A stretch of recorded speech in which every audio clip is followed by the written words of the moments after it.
வங்கி கணக்கினக்க. சரியா?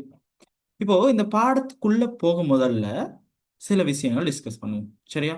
எதனால இந்த பாடம் நம்ம கதைக்கிறோம் அப்படின்ற விஷயத்துங்கள. சரியா? ஒரு வணிகத்துல பாரிய அளவுல கொடுக்கல் வாங்கல் இடம்பெறுது. எப்படி? 1 லட்சம், 2 லட்சம், 3 லட்சம், அடுத்து 5 லட்சம், 10 லட்சம், 25 லட்சம் அப்படின்னு ஒரு நாளையில நிறைய கொடுக்கல் வாங்கல் இடம்பெறுது. அதெல்லாம் பெரிய பெரிய தொகையில இடம்பெறுது. சரியா? அப்ப அந்த வணிகத்துக்கு பிசிக்கலா காசை கையில வச்சிருக்கிறது ஒரு பிரச்சனையா இருக்கும். நிறைய பிரச்சனை. காசை வந்து ஒரு இடத்துல வச்சிருக்கோம்னா அதை மெயின்டைன் பண்றது ஒரு பிரச்சனை. அந்த காசை பாதுகாப்பு அந்த காசுன்ற பாதுகாப்பு உறுதிப்படுத்தணும். அடுத்து அதை கொடுக்கல் வாங்கல் செய்யற நேரம் அந்த நேரம் எடுக்கும். ஒரு காசு, ஒரு 10 லட்சம் காசுனா அந்த 10 லட்சத்தை எண்ணி கொடுக்கணும். இப்ப இந்த மாதிரி ஒரு சிரமங்கள் இருக்கு இந்த காசை மட்டுமே வச்சுக்கொண்டு கொடுக்கல் வாங்கல்களை செய்யும் போது. சரியா? இந்த பிரச்சனையை தீர்க்கிறதுக்காக பேங்க்ல நம்ம என்ன செய்வோம்? காசு போட்டு வைப்போம். சரியா? பேங்க் வந்து நமக்கு சாதாரணமா ஒரு சேவிங்க்கு ஒரு உதவி செய்யுது. அதே மாதிரி பேங்க் வந்து இந்த மாதிரி பிரச்சனைக்கு முகம் கொடுக்கிற வியாபாரிகளுக்கு ஒரு உதவியை செய்யுது. சரியா? பேங்க் வந்து நமக்கு என்ன செய்யுது? டிபாசிட் கொடுக்குது, அடுத்து டிபாசிட் எடுக்குது, அடுத்து கடன் கொடுக்குது. இது ரெண்டையும் செய்யுது. இதுக்கு மேலதிகமா ஒரு இந்த வணிகங்களுக்கு இந்த வங்கி வந்து ஒரு உதவியை செய்யுது. அது எந்த வங்கினா வணிக வங்கி. அந்த வங்கிக்கு பேர் என்னது? வணிக வங்கின்னு சொல்லுவோம். என்ன வங்கி? வணிக வணிக. வங்கி. வணிக வங்கி. சரியா? இந்த வணிக வங்கினா என்னன்றத கதப்போம் இப்ப. சரியா? அதுக்கு முதல்ல இந்த வணிக வங்கிகள் ஒரு உதவியை செய்யுது. என்னன்னா நடைமுறை கணக்குகளை ஆரம்பிக்கிறதுக்கு வழிவகுக்குது. வணிகங்கள் நடைமுறை கணக்குகளை ஆரம்பிக்கிறதுக்கு வழிவகுக்குது. சரியா? இந்த நடைமுறை கணக்கு அப்படின்ற விஷயம் என்னன்னா வணிகத்துல வணிக கொடுக்கல் வாங்கல்களை இலகுபடுத்துவதற்காக. வணிக கொடுக்கல் வாங்கல்களை இப்போ ஒரு ஆள் லெஃப்ட் ஆகி வாரீங்க. நான் ரெக்கார்டிங் போட்டிருக்கேன். நான் அப்லோட் பண்ணிட்டு உங்களுக்கு வீடியோ அனுப்புறேன். எதுவும் ஸ்ட்ரகிளா இருந்தா சொல்லுங்க. சரியா? நெட்வொர்க் இஷ்யூ எதுவும் இருந்தா. ஆஹ் என்னது வணிக வங்கிகள் இந்த வணிகங்களோட கொடுக்கல் வாங்கல்களை இலகுபடுத்துறதுக்காக பேங்க்ல ஒரு அக்கவுண்ட் ஒன்று இன்ட்ரடியூஸ் பண்ணுது. என்னன்னா நடைமுறை கணக்கு, கரண்ட் அக்கவுண்ட். என்ன கணக்கு? நடைமுறை கணக்கு. நடைமுறை கணக்கு. இதுக்கு முதல்ல ஒரு வேர்டு ஒன்று பார்த்தோம். என்ன வங்கி? வணிக வங்கி. இப்ப என்ன பார்க்கிறோம்? நடைமுறை கணக்கு. இந்த ரெண்டு வேர்டையும் ஞாபகம் வச்சுக்கணும். சரியா? இப்ப இந்த வணிக வங்கிகள் என்ன கணக்கு வழங்குது? நடைமுறை கணக்கு. இந்த நடைமுறை கணக்கு எதுக்கு உதவி செய்து? வணிகங்களுக்கு. அப்ப இந்த வணிகங்களோட வேலையை மெயினா வச்சுக்கொண்டு இயங்குற வங்கிகள், அதனால அதுக்கு ஒரு வணிக வங்கி அப்படின்னு ஞாபகம் வச்சுங்க. சரியா? இப்ப வணிக வங்கினா என்னது? வணிகங்களுக்கு வணிக கொடுக்கல் வாங்கல்களை இலகுபடுத்துவதற்காக காசோலை மூலம் கொடுக்கல் வாங்கல் மேற்கொள்வதற்கு நடைமுறை கணக்கு வசதியை வழங்குற வங்கி தான் வணிக வங்கின்னு சொல்லுவோம். சரியா? இந்த வணிக வங்கியில கொடுக்கிற நடைமுறை கணக்குனா என்னன்னா காசோலை, செக் புக்கை வச்சுக்கிட்டு நம்ம கொடுக்கல் வாங்கல் செய்யலாம். இதுதான் என்னது? இந்த நடைமுறை கணக்கு. செக் புக்னா என்னது? நம்ம கொடுக்கல் வாங்கல் செய்யற நேரம் அந்த பண கொடுப்பனவை இலகுபடுத்துறதுக்காக நம்மோட்டு வங்கியில இருக்கிற தொகை, வங்கியில இருக்க காசு இருக்கு தானே, அந்த வங்கி, அதாவது நடைமுறை கணக்கு. பேங்க்ல நமக்கு நடைமுறை கணக்கு இருக்கும். இப்ப கமர்ஷியல் பேங்க்ல நடைமுறை கணக்கு இருக்கு. அந்த நடைமுறை கணக்குல உள்ள காசை இன்னொரு ஆளுக்கு டைரக்டா ட்ரான்ஸ்ஃபர் பண்றோம். எப்படி? நான் காசோலையை கொடுக்குறேன், அவர் காசோலையை வச்சு காசு வாங்கிக்கிறார். நான் டைரக்டா காசு எடுத்து கையில கொடுக்க போறேன்னா இனி இல்லை. இப்ப என்னத்தை கொடுப்பேன்? காசோலை எழுதி கொடுப்பேன். இப்போ காசோலை புத்தகம் அப்ப எனக்கு கொடுத்திருப்பாங்க. இந்த காசோலை புத்தகம் எங்க கொடுத்திருப்பாங்க? பேங்க்ல கொடுத்திருப்பாங்க. அந்த காசோலை புத்தகத்தை நான் என்ன செய்வேன்?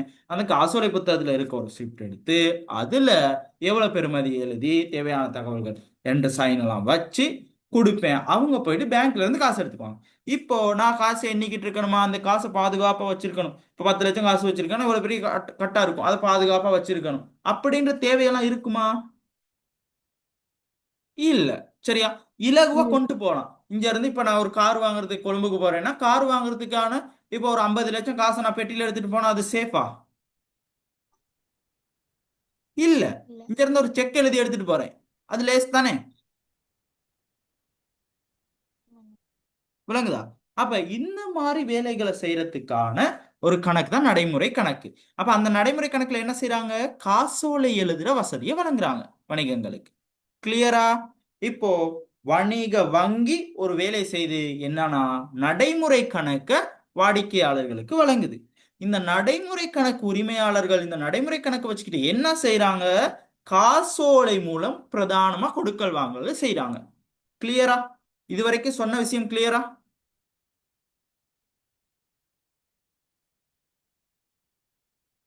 ஓகே தானே? இப்போ ஆமாண்ணா. காசோலைகள் கொடுக்கலாம். இந்த காசோலை வழங்குற வசதியை மட்டுமா இந்த நடைமுறை கணக்கு வச்சிருக்கவங்க செய்யலாம்? செக்ல எழுதி கொடுக்கறது மட்டுமா செய்யலாம் நடைமுறை கணக்கு வச்சிருக்கவங்க? இல்ல. இந்த நடைமுறை கணக்கு வச்சிருக்கவங்களுக்கு இன்னும் நிறைய வசதிகளை வங்கி வழங்குது. அதுல முதலாவது ஒரு விஷயத்தை பார்த்தோம்னா என்னன்னா, இப்போ நீங்க மாசம் மாசம் நீங்க வந்து ஒரு கடை நடத்துறீங்க. அந்த கடைக்கு மாதம் மாதம் நீங்க என்ன கொடுக்கணும்? ரெண்ட் கொடுக்கணும். எவ்வளவு? 15,000 ரெண்ட் கொடுக்கணும். மாசம் மாசம் என்ன செய்யணும்? 15,000 ரெண்ட் கொடுக்கணும். சரியா? வாடகை செலுத்தணும். இந்த வாடகை செலுத்துறதுக்கு இப்ப நீங்க இப்படி எப்படி செலுத்துவீங்க? மாசம் மாசம் பேங்க்ல இருந்து காசு எடுத்து அவருக்கு கொடுப்பீங்க, இல்லாட்டி செக் எழுதி கொடுப்பீங்க. 10ஆம் தேதி கொடுக்குறீங்க இப்படின்னு வச்சுக்கோங்க. இப்ப நீங்க என்ன செய்றீங்கன்னா இந்த வேலையை செய்யறது இல்லை. இப்போ பேங்க்ல உங்களுக்கு நடைமுறை கணக்கு இருக்கு. இப்ப நீங்க சொல்லிடுறீங்க பேங்க்கு கிட்ட என்ன, என்னோட்டு வங்கியில இருந்து எந்த அக்கௌண்ட்ல இருந்து எந்த நடைமுறை கணக்குல இருந்து மாதம் 10ஆம் திகதி அந்த உரிமையாளர் இருப்பார் தானே, எனக்கு கடையை ரெண்ட் கொடுத்த உரிமையாளர், அவருடைய அக்கௌண்ட்டுக்கு 15,000 அனுப்பிடுங்க. இப்ப பேங்க்குக்கு நீங்க ஒரு ஓர்டர் ஒன்று போட்டீங்க. என்ன செஞ்சிட்டீங்க? பேங்க்குக்கு ஒரு ஓர்டர் ஒன்று போட்டீங்க. பேங்க் என்ன செய்யும்? இப்ப அந்த ஓர்டரை ஏற்றுக்கொண்டு மாதம் மாதம் 10ஆம் திகதி 15,000 அந்த அக்கௌண்ட்டுக்கு அனுப்பிக்கிட்டே இருக்கும். சரியா? இந்த வேலையை பேங்க் செய்யும். சரியா? கிளியரா? இப்ப இதுல நிறைய அண்ணா. term பார்த்தோம். என்னது? வணிக வங்கி அப்படின்னு ஒரு விஷயத்த பார்த்தோம். அடுத்து நடைமுறை கணக்குன்னு ஒரு விஷயத்த பார்த்தோம். காசோலை செக்னா தெரியும் தானே? காசோலை. சரியா? இப்போ அவங்க ஒரு காசோலை மூலம் கொடுக்கலாங்க செய்யலாம். அடுத்து இன்னொரு வசதி கொடுத்தாங்க. என்னது? பேங்க்குக்கு நம்ம ஒரு ஓர்டர் போடுறோம். சரியா? அந்த ஓர்டருக்கு அவங்க வேலை செய்யறாங்க பேங்க். விளங்குச்சா? இப்ப இந்த செயற்பாட்டுக்கு பேரு, நம்ம ஒரு பேங்குக்கு ஒரு ஓர்டர் போடணும், அந்த ஓர்டருக்கு ஏற்ப அவங்க காசு அனுப்பி இருக்காங்க. அது என்னன்னா நிலையியல் கட்டளை. நிலையியல் பிக்ஸ்டா ஒரு ஸ்டாண்டிங் ஆர்டர், பிக்ஸ்டா ஒரு ஓர்டர் ஒன்று கொடுத்துட்டோம். மாசம் மாசம் இந்த அக்கௌண்ட்டுக்கு 15,000 டிரான்ஸ்ஃபர் பண்ணி விட்டுக்கிட்டே இருங்க அப்படின்னு சொல்லி. அப்ப அதை வணிக பேங்க் வந்து செஞ்சுக்கிட்டே இருக்கும். கிளியரா? அந்த அந்த செயற்பாட்டுக்கு பேர் என்னது? நிலையியல் கட்டளை. கிளியரா? அந்த செயற்பாட்டுக்கு பேர் என்னது? இப்ப இந்த நிலையியல் நிலையியல். கட்டளை. பாடத்தை பத்தியே பாடத்தை புக் எடுத்து டிஸ்கஸ் பண்ண ஆரம்பிக்கவே இல்லை. இப்ப என்ன செய்யறோம் நம்ம? அந்த என்ன இருக்கு அப்படின்ற ஒரு கதை மாதிரி சொல்லிட்டு படிச்சுட்டு போறோம். சரியா? இந்த கதையை ஃபுல்லா ஞாபகம் வச்சுக்கோங்க. அடுத்து நம்ம என்ன செய்யலாம்? திருப்பி அது உள்ளுக்கு என்ன இருக்குன்றத விரிவா படிக்கலாம். இப்போதைக்கு அந்த கதையை ஞாபகம் வச்சுங்க. இப்ப சொல்ற அந்த டேர்ம்ஸ் எல்லாம் ஞாபகம் வச்சுக்கோங்க. சரியா? இப்போ நிலையியல் கட்டளை, இந்த சொல்லலாம் திருப்பி திருப்பி சொல்லி பாருங்க. அப்பதான் எக்ஸாம்பிள் பார்த்துக்க கீழே இது தானே அப்படின்னு ஞாபகம் வரும். சரியா? நிலையியல் கட்டளை. கொடுப்பனவு. நிலையியல் கட்டளை கொடுப்பனவு. இதுக்கு பேர் என்னது? இப்ப நான் கொடுக்க சொல்லி தானே ஆர்டர் கொடுத்தேன். சரியா? அப்ப நிலையியல் கட்டளை கொடுப்பனவு. கிளியரா? அடுத்த விஷயம். ஆமாண்ணா. ஆ அடுத்து அதே நிலையியல் கட்டளை இன்னொரு ஆள்கிட்ட இருந்து வாங்குங்கன்னு சொல்லி கொடுக்கலாம். அப்படி ஒரு விஷயம் இருக்கு. அதையும் ஞாபகம் வச்சுக்கணும். சரியா? இல்லாட்டி இன்னொரு இப்படி ஒரு நடக்கலாம் தானே. இப்போ எந்த அக்கௌண்ட் நம்பர் வந்து இருக்கு, ஒரு ஆள்கிட்ட இருக்குன்னு வைங்களேன். இப்ப என்கிட்ட கடை வாங்கின ஒருத்தர்கிட்ட எந்த அக்கௌண்ட் நம்பர் இருக்கு. அவர் வந்து எனக்கிட்ட வந்து காசு கொடுக்குறேன்னு சொல்லல, எனக்கு செக் எழுதியும் கொடுக்கல. அவர் டிரெக்டா என்ன செஞ்சிட்டாரு? பேங்குக்கே காசை போட்டு விட்டாரு. இப்படி நடக்கலாமா இல்லையா? நடக்கலாம். நடக்கலாம். அப்ப இது வந்து இதுக்கு இப்படி ஒரு சம்பவம் நடந்தா அந்த சம்பவத்துக்கு பேரு நேரடி வைப்பு. அந்த சம்பவத்துக்கு பேர் என்னது? நேரடி வைப்பு. நேரடி வைப்பு. கிளியரா? அடுத்து இன்னொரு விஷயம் இருக்கு. இது காசோலை புத்தகம்னா இந்த காசோலை புத்தகத்தை சும்மா கொடுப்பாங்களா நமக்கு? இல்ல. இது அவங்க வியாபார நோக்கம் தானே. அப்ப அவங்க அந்த புத்தகத்தை சும்மா கொடுப்பாங்களா? இல்ல. அப்ப அந்த புத்தகத்துக்கு மாதம் ஒரு 500 ரூபாய், 1000 ரூபாய் இல்ல 2000 ரூபாய் அப்படி ஒரு தொகையை அறவிடுவாங்க. அப்ப அதுக்கு பேர் என்னது? காசோலை புத்தக கட்டணம். என்னது? காசோலை புத்தக கட்டணம். புத்தகம். காசோலை புத்தக கட்டணம்னா இப்ப என்னன்னு தெரிஞ்சிடுச்சா? மாதம் மாதம் நம்ம கிட்ட இருந்து ஒரு தொகையை அறவிடுறாங்க. அவங்க காசோலை புத்தகத்தை நம்ம கிட்ட கொடுத்தனால அந்த புத்தகத்துக்கான கொஸ்ட், செலவு எவ்வளோன்னு சொல்லி அது நம்ம கிட்ட இருந்து வாங்கிக்கிறாங்க. காசோலை புத்தக கட்டணம். கிளியர் தானே? அடுத்து பேங்க் வந்து இந்த சர்வீஸ் நம்மளுக்கு கொடுக்குறாங்க தானே. நம்ம கொடுக்குற ஓர்டருக்கு அவங்க காசை கலெக்ட் பண்றாங்க. நம்மளோட அக்கௌண்ட்டுக்கு யார் சரி வைப்பு செய்யறதுக்கு கொடுக்குறாங்க. அந்த பேங்க்குண்ட சிஸ்டத்தை யூஸ் பண்ணி நம்ம காசோலை எழுதி கொடுக்கறதுக்கு ஒரு வசதியை செஞ்சு கொடுக்குறாங்க. இந்த வசதிக்கு எல்லாத்துக்கும் சேர்த்து வங்கி கட்டணம் அப்படின்னு ஒன்று ஆரம்பிடுவாங்க. இப்ப இதே பேங்க்ல நம்ம நார்மல் டிபாசிட்டுக்கு என்ன செய்வாங்க? சேவிங் அக்கௌண்ட்டுக்கு என்ன செய்வாங்க? வட்டி நமக்கு கொடுப்பாங்க. இங்க வட்டி கொடுப்பாங்களா? வட்டி கொடுப்பாங்களா நமக்கு? இல்ல. இல்ல. நம்ம இந்த டிரான்சாக்ஷன், அதாவது கொடுக்கல் வாங்கல்களை இலகுபடுத்துவதற்காகத்தான் எதை கொடுத்திருக்காங்க? இந்த நடைமுறை கணக்கு. அப்ப இங்க வந்து வட்டி கொடுக்க மாட்டாங்க. இங்க நம்ம காசு போட்டே வச்சிருக்கோம்னு இல்ல. அப்ப இங்க என்ன செய்வாங்க? அவங்க நமக்கு ஒரு சர்வீஸ் ஒன்று கொடுக்குறாங்க. அந்த சர்வீஸ்க்கு சர்வீஸ் சார்ஜ், அந்த மாதிரி என்னது, வங்கி கட்டணம் ஒன்னு அறவிடுவாங்க. என்னது? வங்கி கட்டணம். சொல்லுங்க. என்னது? வங்கி கட்டணம். வங்கி கட்டணம். கிளியரா? இப்போ இந்த நிறைய விஷயம் சொன்னோம். என்னது? வணிக வங்கின்னு சொன்னோம். அடுத்து நடைமுறை கணக்குன்னு சொன்னோம். காசோலை சொன்னோம். ஸ்டாண்டிங் ஆர்டர், நிலையியல் கட்டளை சொன்னோம்.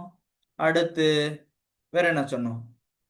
வங்கி கட்டணம் சொன்னோம். காசோலை புத்தக கட்டணம் சொன்னோம். இப்ப இதெல்லாம் என்னன்னு ஒரு ஐடியா வந்துருச்சா? இதெல்லாம் என்னன்னு சொல்லி. ஓகே. அடுத்த விஷயம், இப்போ எங்க பேங்க்ல வந்து 10,000 ரூபாய் தான் காசு இருக்கு. இப்போ எனக்கும் பேங்க்குக்கும் இடையில நல்ல ஒரு தொடர்பு இருக்கு. இப்ப நான் வந்து மாசத்துக்கு 10 லட்சம் போடுறேன் எடுக்கிறேன், அப்படியே ஒரு நல்ல ஒரு தொடர்பு இருக்கு. நல்ல ஒரு ரிலேஷன்ஷிப் பேங்க்கோட, பேங்க் மேனேஜரோட மெயின்டைன் பண்றேன். அப்படியா இருந்தா நான் வந்து என் அக்கௌண்ட்ல 10,000 வச்சுக்கொண்டு 15,000க்கு செக் எழுதலாம். அந்த மீதி 5,000 எனக்கு கடனா பேங்க் தரும். விளங்குச்சா? ஆமாண்ணா. இந்த செயற்பாட்டுக்கு பேரு மேலதிக பற்று, வங்கி மேலதிக பற்று. நம்மோட வணிகத்துல இருந்தா எடுத்தா அது பற்றுன்னு சொல்லுவோம். அது பேங்க் நமக்கு கொடுத்தா அது ஒரு கடன். அந்த கடனுக்கு பேரு வங்கி மேலதிக பற்று. அந்த கடனுக்கு பேர் என்னது? வங்கி மேலதிக பற்று. வங்கி மேலதிக பற்று. சரியா? வங்கி மேலதிக பற்று. கிளியர் தானே? இப்போ அந்த கடனுக்கு அவங்க என்ன செய்வாங்க? கடனை சும்மா கொடுப்பாங்க நமக்கு? சும்மா கொடுப்பாங்களா? இல்ல. இப்ப அந்த கடனுக்கு பேங்க் வந்து என்ன இல்ல. செய்யும்? ஒரு வட்டியை அறவிடும். அந்த கடனுக்கு ஒரு வட்டியை நம்ம கிட்ட இருந்து அறவிடும். சரியா? இதெல்லாம் செய்யும் தானே. இதோடு சேர்த்து இன்னொரு வேலையை எக்ஸ்ட்ரா செய்யும். இப்போ நமக்கு பேங்க் புத்தகம் கொடுக்குறாங்க தானே. பேங்க்ல காசு போட்டா அக்கௌண்ட் திறந்தா பேங்க் புத்தகம் கொடுக்குறாங்க தானே. இப்ப அந்த மாதிரி இந்த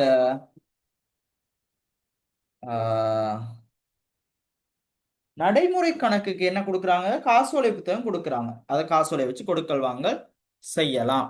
சரியா? இப்ப என்ன சொல்ல வந்தேன்? காசோலை வச்சு கொடுக்கல் வாங்கல் செய்யலாம்.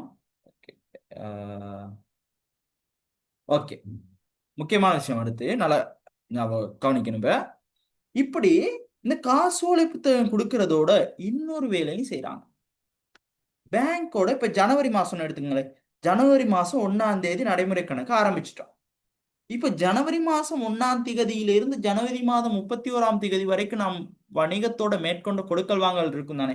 காசு இவ்வளவு போட்டோம், இவ்வளவு எடுத்தோம், வங்கி கட்டணம் இவ்வளவு, வங்கிக்கான காசோலை புத்தக கட்டணம் இவ்வளவு, இவ்வளவு நேரடியா நமக்கு வைப்பு செஞ்சிருக்காங்க, இவ்வளவு நீங்க மேலதிகப்பட்டிருந்தா இவ்வளவு அப்படின்னு சொல்லி இந்த அவ்வளவு விஷயத்தையும், இந்த அவ்வளவு விடயத்தையும் உள்ளடக்கி ஒரு பட்டியல் ஒரு பட்டியல் ஒண்ணு நம்மளுக்கு 31ஆம் தேதி அனுப்புவாங்க. எப்ப அனுப்புவாங்க? 31ஆம் தேதி. 31. அதாவது அந்த மாதம் முடிஞ்சதுக்கு அப்புறம் அனுப்புவாங்க. சரியா? நம்ம வங்கியோட மேற்கொண்ட கொடுக்கல் வாங்க. அந்த பட்டியலுக்கு என்ன பேருனா அந்த பட்டியலுக்கு என்ன பேருனா வங்கி கூற்று. அந்த பட்டியலுக்கு என்ன பேரு?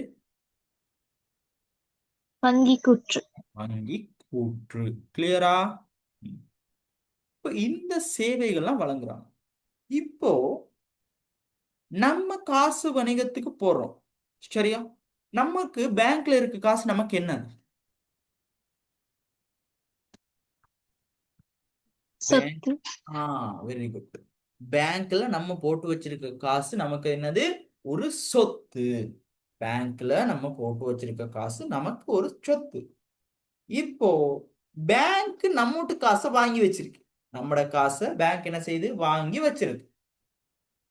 நம்மட காசை பேங்க் வந்து வாங்கி வச்சிருக்கு. அப்ப பேங்க்குக்கு அது வந்து என்னது? ஒரு சொத்தா? பொறுப்பு. Very good. பேங்க்குக்கு அது என்னது? பொறுப்பு.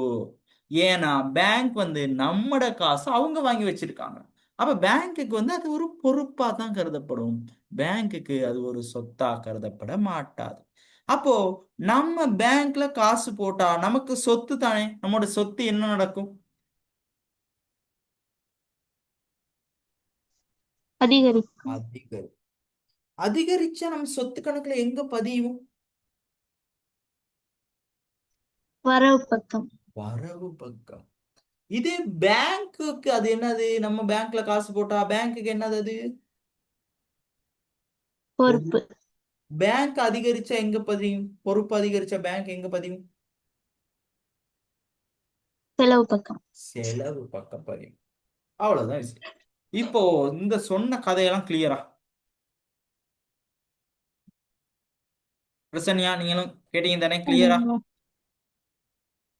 இப்ப இது ஒரு கதை மாதிரி தான். என்னது? நீங்க ஒரு பேங்க்ல ஒரு அக்கௌண்ட் ஒன்று ஆரம்பிக்கிறீங்க. அந்த அக்கௌண்ட்டுக்கு பேரு வந்து நடைமுறை கணக்கு. அந்த அக்கௌண்ட் எங்க ஆரம்பிக்கலாம்? வணிக வங்கியில ஆரம்பிக்கலாம். காசோலை புத்தகம் கொடுப்பாங்க. மாசம் முடிஞ்சா வங்கி கூற்று ஒன்று கொடுப்பாங்க. அங்க காசோலையில கொடுக்கல் வாங்கல் செய்யலாம். அதுக்கு ஒரு கட்டணத்தை அறவிடுவாங்க. வங்கி கட்டணம். காசோலை புத்தக கட்டணத்தை அறவிடுவாங்க. பேங்க் ஒரு ஓர்டர் போடலாம். அந்த ஓர்டர் நிலையல் கட்டளைன்னு சொன்னோம். நேரடியா நம்ம அக்கௌண்ட்டுக்கு வந்து வைப்பு செய்யலாம் ஆக்கள். அப்ப இந்த விஷயம் எல்லாம் கிளியரா? இந்த கதை கிளியரா? இது சம்பந்தப்பட்ட ஆமாங்க. இதோட சம்பந்தப்பட்ட பதிவுகளை எப்படி மேற்கொள்ள போறோம்? அந்த பேங்க் அனுப்புற பட்டியலை வச்சுக்கொண்டு என்ன செய்ய போறோம்? அந்த பட்டியல என்னென்ன இருக்கும் அப்படின்ற விடயத்தை தான் இந்த பாடத்துல முழுமையா கதைக்க போறோம். இப்போ முழுமையா ஒரு இந்த ப்ரொசஸ் ஃபுல்லா விளங்கிச்சு தானே? இதுதான் நடக்குது இந்த பாடத்துல. இதுதான் இந்த கதை. இதுல இப்போ ஒரு ஒரு பதிவுகளையும் எப்படி பதிய போறோம் அப்படின்ற விடயத்தை தான் இப்போ நம்ம இந்த பாடத்துல படிக்க போறோம். கிளியரா? கிளியர் தானே? ஆமாங்க. ம். அடுத்து இப்ப புத்தகத்துக்குள்ள போவோமா? என்ன சொல்லியிருக்காங்கன்னு பாப்போமா? ஓகே. சரிங்க. முதலாவது, வங்கி கணக்கும் வங்கி கணக்கிணக்க கூற்று. வங்கி கணக்கும் வங்கி கணக்கு இணக்க கூற்று. வங்கி கணக்குனா என்னது? வங்கி கணக்குனா இந்த தலைப்பு நல்லா விளங்கணும். வங்கி கணக்குன்னு சொல்றது என்னன்னா, பேங்க்ல நம்ம கையில இருக்க காசு வந்து என்னது? நமக்கு ஒரு சொத்து. அதை மெயின்டைன் பண்றதுக்காக காசு கணக்குன்னு ஒண்ணு வச்சிருக்கோம். அதே மாதிரி பேங்க்ல இருக்க காசு வந்து வங்கி மீதி. வங்கி மீதி நடைமுறை கணக்கு மீதி. அந்த நடைமுறை கணக்கு மிகுதிய மெயின்டைன் பண்றதுக்காக வச்சிருக்க கணக்கு தான் வங்கி கணக்கு. அப்ப நடைமுறை கணக்கோட தொடர்புடைய பேரேட்டு கணக்கு என்னன்னு சொல்லுவோம்? வங்கி கணக்கு. வங்கி கணக்கு. சரியா? அடுத்து வங்கி கணக்கிணக்க கூற்று. அடுத்து என்னது? வங்கி கணக்கு இணக்க கூற்று. சொல்லுங்க பாப்பா அந்த பேரை திருப்பி. வங்கி கணக்கிணக்க கூற்று. வங்கி கணக்கு இணக்க கூட்டுனா, ஆனா பாருங்க, வங்கி கணக்கு இருக்கு, அடுத்து வங்கி கூற்று இருக்கு. இது ரெண்டையும் வங்கி கூற்றுனா என்னது? மாசம் 31ஆம் தேதி வரைக்கும் பார்த்துட்டு அவங்க வங்கி அனுப்புற கூற்று தான் வங்கி கூற்று. நம்ம செஞ்சு கொடுக்கலாம். இப்போ நம்ம செய்த வங்கி கணக்கும் அவங்க அனுப்புற வங்கி கூற்றும். ரெண்டுலயும் ஒரே விஷயத்தானே பதிய போறோம். ஆமாண்ணா. அப்ப இது ரெண்டும் எப்படி இருக்கணும்? சரியா இருக்கணும், ரெண்டும் சமனா சமனா இருக்கணும். இருக்கணும். ரெண்டும் சமனா இருக்கு. இப்போ அப்படி எல்லா நேரத்திலையும் சமனாக இருக்குமான்னு கேட்டா இல்லை. எல்லா நேரத்திலையும் சமனா இருக்குமான்னு கேட்டா இல்லை. அப்படி சமப்படாததுக்கான காரணங்களை வெளிப்படுத்தி காட்டுறது. ஏன் சமப்படல அப்படின்ற காரணங்களை வெளிக்காட்டுறதுக்காக செய்யற கூற்று தான் வங்கி கணக்கிணக்க கூற்று. வங்கி கணக்கையும் வங்கி கூற்றையும் இணங்க செய்யற கூற்று. அந்த இணங்க செய்யும் போது இணங்கம்னா பொருந்த செய்யறது, ஒரே அளவுக்கு கொண்டு வருது. அந்த பொருந்த செய்யற கூற்றுக்கு பேரு தான் வங்கி கணக்கு இணக்க கூற்று. இந்த கூற்றுல என்ன செய்ய போறோம்னா வங்கி மிகுதியும் அதாவது வங்கி கூற்று மிகுதியும் வங்கி கணக்கு மிகுதியும் எதனால வேறுபட்டுச்சு அப்படின்றத காட்ட போறதுதான் இதண்ட வேலை. சரியா? இந்த தலைப்பு கிளியரா? வங்கி கணக்கும் வங்கி கணக்கிணக்க கூற்றும். கட்டாயம் கேள்வி வரும் இந்த பாடத்துல. சரியா? தெளிவா இருக்கீங்க தானே? இப்போ பாடத்துக்குள்ள போவோமா? வங்கி கணக்கு, இதுக்கு அப்புறம் புத்தகத்தில் உள்ள தலைப்புகள் டிஸ்கஸ் பண்ணணும்னா சரி. சரியா? கிளியரா? ஆமாண்ணா. ஓகே. வங்கி கணக்கு இந்த தலைப்புக்குள்ள போவோம். என்ன சொல்லியிருக்காங்கன்னு பார்ப்போம். சரியா? வங்கி கணக்கு அப்படின்னா பேங்க்ல போட்ட காசுக்காக நம்ம அந்த காசை மெயின்டைன் பண்றதுக்காக செய்யற கணக்கு தான் வங்கி கணக்கு. வங்கி கணக்கு மீதி நமக்கு என்னது? ஒரு சொல்லுங்க. பேங்க்ல போட்டு வச்சிருக்க காசு நமக்கு என்னது? சொத்து. சொத்து. அவ்வளவுதான். சரி. சொத்து. சொத்து. சரியா? நல்லா ஞாபகம் வச்சுக்கணும்.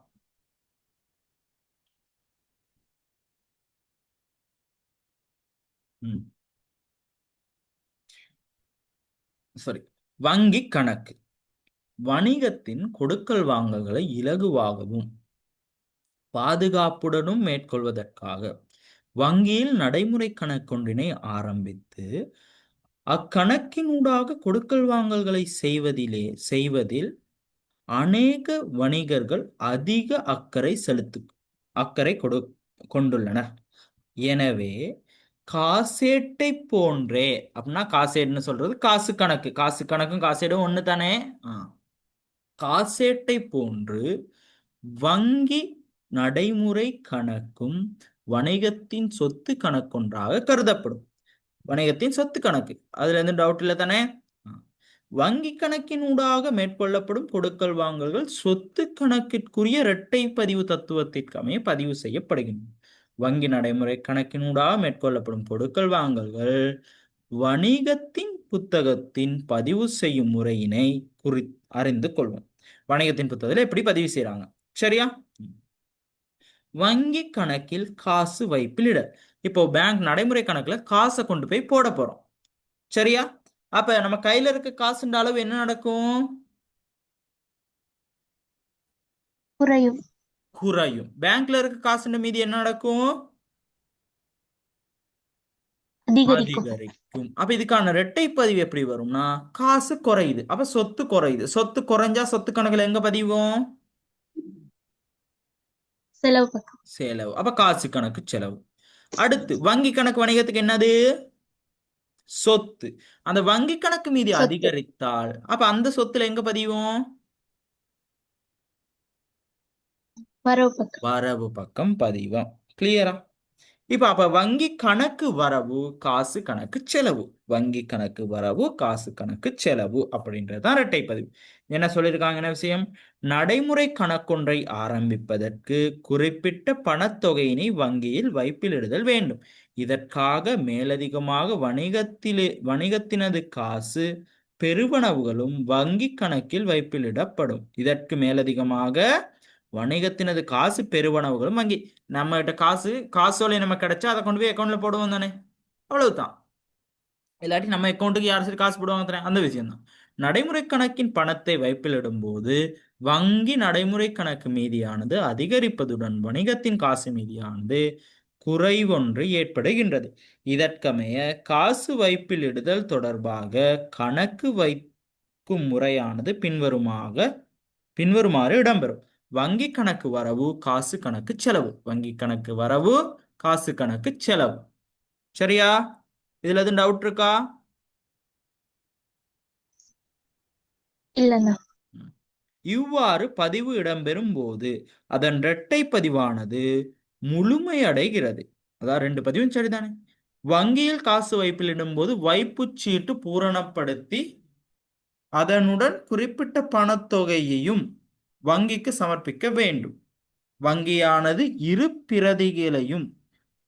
பிரதிகளை கொண்ட பற்றுச்சீட்டின் ஒரு பிரதியை நடைமுறை கணக்கு வாடிக்கையாளருக்கு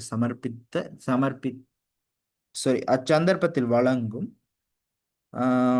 வணிகத்தினால் வங்கியில் வைப்பிடப்பட்ட தொகையை பதிவு செய்யும் போது அப்பிரதியின் மூல ஆவணம் ஒன்றாக பயன்படுத்தும். இப்போ நம்ம பேங்க்ல காசு போறதுக்கு என்ன செய்வோம்? மஞ்சள் கலர் ரெசிப்டை நிரப்பி கொடுப்போம் வைப்பு செய்யறதுக்கு. அந்த ரெசிப்ட்ல ஒரு துண்டை அவங்க வச்சுக்கிட்டு ஒரு துண்டை நமக்கு கொடுப்பாங்க. சரிதானே? இதான் நடக்கும். அப்ப அவங்க அந்த வச்சிருக்க துண்டை வச்சுக்கிட்டு தான் அவங்க கணக்கு பதிவுகளை மேற்கொள்வாங்க. இது சாதாரண விஷயம், சும்மா சொல்லியிருக்காங்க. சரியா? இப்போ முத பேங்க்ல காசு போறது கிளியரா? காசு கணக்கு செலவு, வங்கி கணக்கு வரவு. அடுத்த விஷயம், வங்கி கணக்கில் காசோலை வைப்பிலிடுவதை பதிவு செய்தல். இப்போ காசு வைப்பிலிடுறத பதிவு செஞ்சுட்டோம். சரியா? வங்கி கணக்கில் இப்ப என்ன செய்ய போறோம்? காசோலையை வைப்பிலிட போறோம். சரியா? வங்கி கணக்கில் காசோலை வைப்பிலிட போறோம். இப்போ நீங்க கடன் பட்டோர், நீங்க எனக்கு காசோலை கொடுத்தீங்கன்னா காசோலை முதல்ல நான் வாங்கின கேக்கு சரி, அதுல ரெண்டு விதமா பதிவு சொல்லுவாங்க. எப்படின்னா, காசோலை நான் வாங்கின கேக்கு அந்த காசோலை எப்படி கருதுவேன்னா ஒரு காசாக கருதுவேன். காசோலை எனக்கு கிடைச்ச கேக்கு நான் எப்படி கருதுவேன்? அதை காசாக கருதுவேன். இப்ப நீங்க காசோலை கொடுத்த கேக்கு நீங்க கடன் பட்டு அப்படின்னா காசோலை உங்ககிட்ட இருந்து வாங்கின கேக்கு நான் எப்படி பதிவு? இரட்டை பதிவு. அதை காசு நினைச்சுக்கிட்டு சொல்லுங்க பாப்போம்.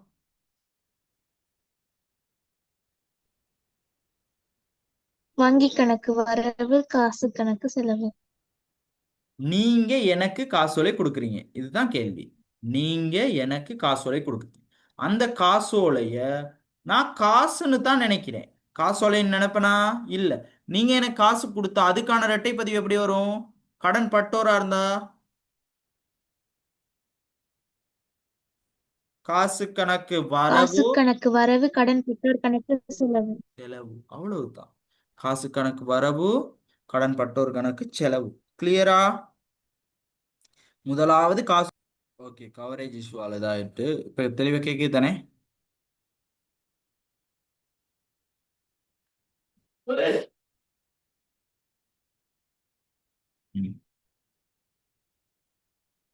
ஓகே, முதலாவது காசை நீங்க எனக்கு கொடுத்த கேக்கு எப்படி பதிவோம்? காசோலை கொடுத்த கேக்கு காசு கணக்கு வரவு, கடன் பட்டோர் கணக்கு. கடன் பற்றோர் கணக்கு செலவு. இப்போ நான் அந்த காசோலையை கொண்டு போயிட்டு என்ன செய்யறேன்? பேங்க்ல போடுறேன். அதை காசு கணக்குல தானே வச்சேன். இப்போ காசு கணக்குல இருந்து எங்க மாறப்போகுது? வங்கி கணக்குக்கு மாறப்போகுது. அப்ப வங்கி அந்த கணக்கு. காசோலையை கொண்டு போயிட்டு வங்கியில வச்சேனா அப்ப வங்கி கணக்கு வரவு காசு கணக்கு செலவா மாறிடும். கிளியரா? காசை கொண்டு போய் போடுற மாதிரியே தான். இப்போ அந்த வேலையை ரெண்டு ஸ்டெப்பா செய்யறோம். சரியா? டிரெக்டா கொண்டு போயிட்டு பேங்க்ல போடாம நம்ம அந்த காசோலையை ஃபர்ஸ்ட் வாங்கின கேக்கு, நான் வாங்கின கேக்கே கொண்டு போய் பேங்க்ல கொடுத்து காசா வாங்கிடுவேனா? இல்ல. இல்ல. பேங்க்ல கொடுக்காம கொண்டு போய் வங்கி கணக்குல பதியிறது சரியா? இல்ல. இல்ல. அப்ப நான் என்ன செய்யறேன்? நான் வாங்கின கேக்கு அதுவும் காசு தானே, காசுன்னு நினைச்சு நான் பதியிறேன். காசுன்ற ஒரு வடிவம் தான் அது. காசுன்னு நினைச்சு பதியிறேன். காசு கணக்கு வரவு, கடன் பட்டோர் கணக்கு செலவு. அடுத்து என்ன செய்யறேன்? காசு கணக்கு செலவு, வங்கி கணக்கு வரவுன்னு பதிஞ்சிடுறேன் பேங்க்ல கொண்டு போய் வச்ச கேக்கு. கிளியரா? ஆமாண்ணா. இப்போ இங்க என்ன எப்படி சொல்லியிருக்காங்கன்னு பார்ப்போம். வங்கி கணக்கில் காசோலை வைப்பிலிடப்படுவதை பின்வரும் பதிவு செய்தல். காசோலைகளை வைப்பிலிடுவதன் காரணமாக வணிகத்தின் வங்கி மீதி அதிகரிக்கும். கடன் பட்டோரிடமிருந்து உடன் காசுக்கு விற்பனை மூலமும் காசோலை கிடைக்கப் பெறும். கடன் பட்டோரிடமும் உடன் காசு விற்பனை மூலமும் ரெண்டு விஷயம் என்ன இருக்கு. கடன் பட்டோரிடமிருந்தும் காசோலை கிடைக்கலாம், உடன் காசு விற்பனை மூலமும் காசோலை கிடைக்க பெறும். காசோலை கிடைத்த சந்தர்ப்பத்தின் முதலாவதாக காசு கணக்கில் வரவு வைக்கப்படும் என்பது இதற்கு முன்னர் காசோலை கிடைத்த சந்தர்ப்பத்தின் முதலாவதாக காசு கணக்கில் வரவு வைக்கப்படும். அது சரிதானே? காசோலை கிடைச்ச கேக்கி காசு கணக்கில் வரவு வைப்போம். அது கழிச்சா நம்ம ம், என்பதும் இதற்கு ஆமாம். முன்னர் விளக்கப்பட்டுள்ளது. இவ்வாறு காசேட்டில் வரவு வைக்கப்பட்ட காசோலையானது பின்னர் வங்கியில் வைப்பு செய்கின்ற போது பின்னர் அதை வங்கியில வைப்பு செய்கின்ற போது பின்வரும் முறையில் இரட்டை பதிவு மேற்கொள்ள வேண்டும். வங்கி கணக்கு வரவு, காசு கணக்கு செலவு. கிளியரா? கிளியரா? ஆமாம். இப்போ அந்த காசோலை நான் கிடைச்ச கேக்கே கொண்டு போய் பேங்க்ல போட்டுறேன். கிடைச்ச கேக்கே நான் என்ன செய்றேன், எங்க போட்டுறேன், பேங்க்ல கொண்டு போய் போட்டுறேன். கிடைச்ச கேக்கே பேங்க்ல போறனாக இருந்தால் அந்த சந்தர்ப்பத்துல காசு கணக்கு வரவுன்னு நான் பதியணுமா? தேவையில்லை.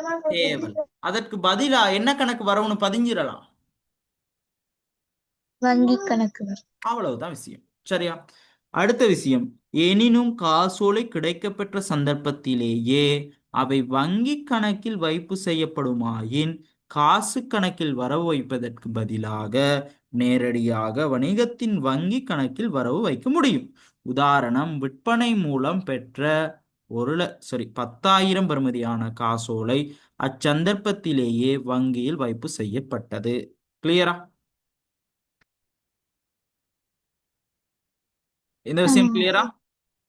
இப்போ விற்பனை மூலம் பெறப்பட்ட அதுல அப்போது இரட்டை பதிவானது பின்வருமாறு அமையும். வங்கி கணக்கு வரவு, விற்பனை கணக்கு செலவு.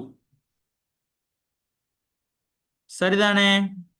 அடுத்து என்ன சொல்லியிருக்காங்க, கிடைக்கப்பெறும் காசோலைகளை வங்கியில் வைப்பு செய்யும் போது வைப்புச் சீட்டு பூரணப்படுத்தி அதனூடாக காசோலைகளையும் வங்கியில் சமர்ப்பித்தல் வேண்டும்.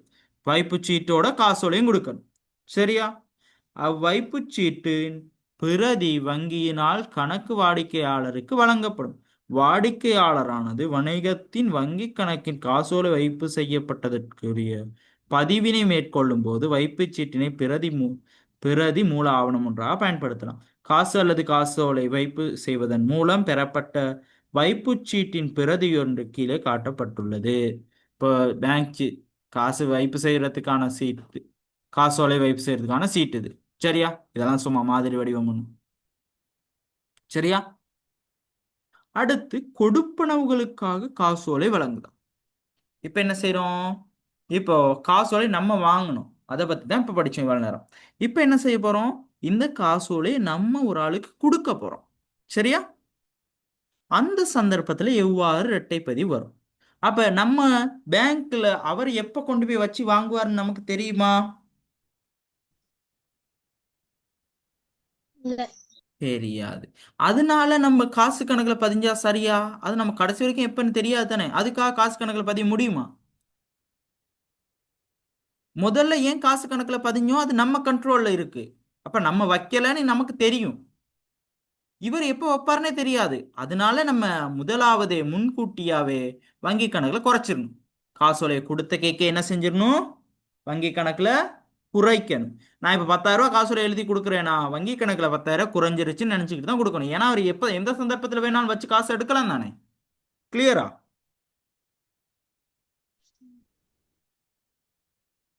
கிளியரா? ஆமாண்ணா. ஓகே. அப்ப இந்த சந்தர்ப்பத்துல வங்கி கணக்கு செலவு, சொத்து குறையுது. அப்ப வங்கி கணக்கு செலவு. கடன் கொடுத்தோருக்கு காசோலை எழுதி கொடுக்குறேனா, கடன் கொடுத்தோர் கணக்கு வரவு அப்படின்றதுதான் வரும். பதில். சரியா? ம். இப்போ இல்லாட்டி ஒரு செலவுக்காக காசு கொடுக்கணும், அந்த செலவு இங்க என்ன சொல்லியிருக்காங்க பார்ப்போம். கடன் கொடுனர்களுக்காக கொடுப்பனவுகள் அல்லது கொள்வனவுகள் செலவீனம் போன்றவற்றிற்காக காசோலை வழங்கப்படலாம்.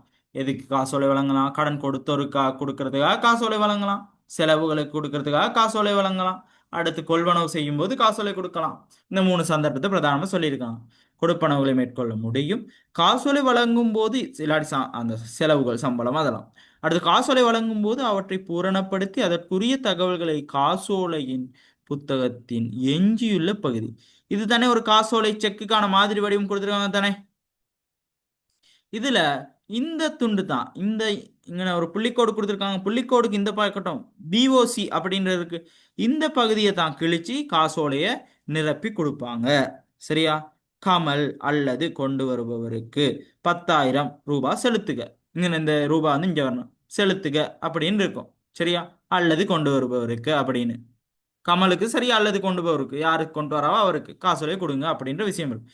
இப்போ இதை கிழிச்சு கொடுப்பாங்க தானே. அந்த சந்தர்ப்பத்துல இங்க எழுதுற விஷயங்களை யாருக்கு கொடுத்தோம், எவ்வளவு கொடுத்தோம், எந்த தேதியில கொடுத்தோம் அப்படின்ற விஷயத்தை இங்க நோட் பண்ணிக்குவாங்க. இந்த இந்த விஷயம் தெரியுது தானேங்கண்ணே. அடிக்கட்டை, அடியிதழ், அடிக்கட்டை அல்லது அடியிதழ்ல மார்க் பண்ணிக்குவாங்க. சரியா? அப்ப இந்த அடியிதழை தான் அங்க எவ்வளவு கொடுத்தாங்கன்றத பதியும் போது பயன்படுத்துவாங்க. கிளியரா?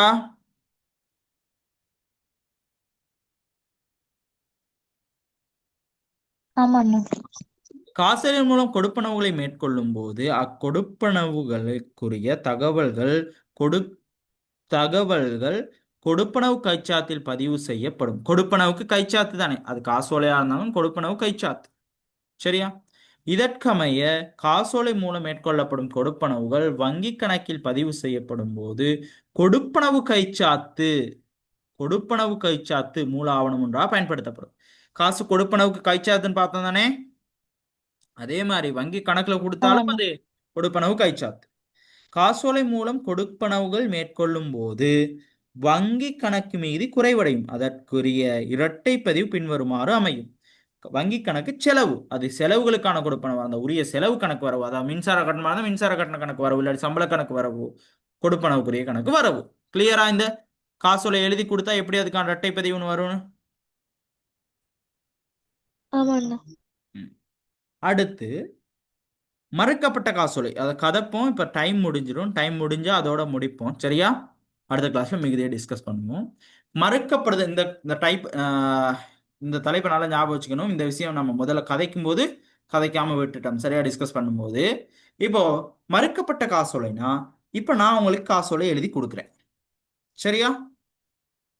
அந்த காசோலை இல்லாட்டி நீங்க எனக்கு காசோலை எழுதி கொடுக்குறீங்க. நம்ம வந்து வணிகம், நம்மளுக்கு காசோலை எழுதி கொடுக்கலாம். ஒரு ஆள் எழுதி கொடுக்குறான். அந்த காசோலையில எழுத்து பிழை இருக்கலாம், இல்லாட்டி தொகை கிளியரா இல்லாம இருக்கலாம், இல்லாட்டி கையொப்ப வேறுபாடு இருக்கலாம், கையொப்ப மாறி இருக்கலாம் தானே சைன். அடுத்து இந்த மாதிரி விடயங்களின் காரணமாக அந்த காசோலை மறுக்கப்படலாம். இல்லாட்டி திகதி வேறுபாடு இருக்கலாம், எழுத்து பிழை இருக்கலாம், தொகையிலையும் எழுத்துலையும் எழுதியிருக்க, அதாவது நம்பர்லையும் எழுத்துலையும் எண்கள்லையும் எழுத்துலையும் எழுதியிருக்க தொகை வேறுபட்டு இருக்கலாம். அப்ப இந்த மாதிரி பிரச்சனை, இல்லாட்டி அவர்கிட்ட காசு இல்லாம இருக்கலாம். அப்ப இந்த மாதிரி பிரச்சனைகள்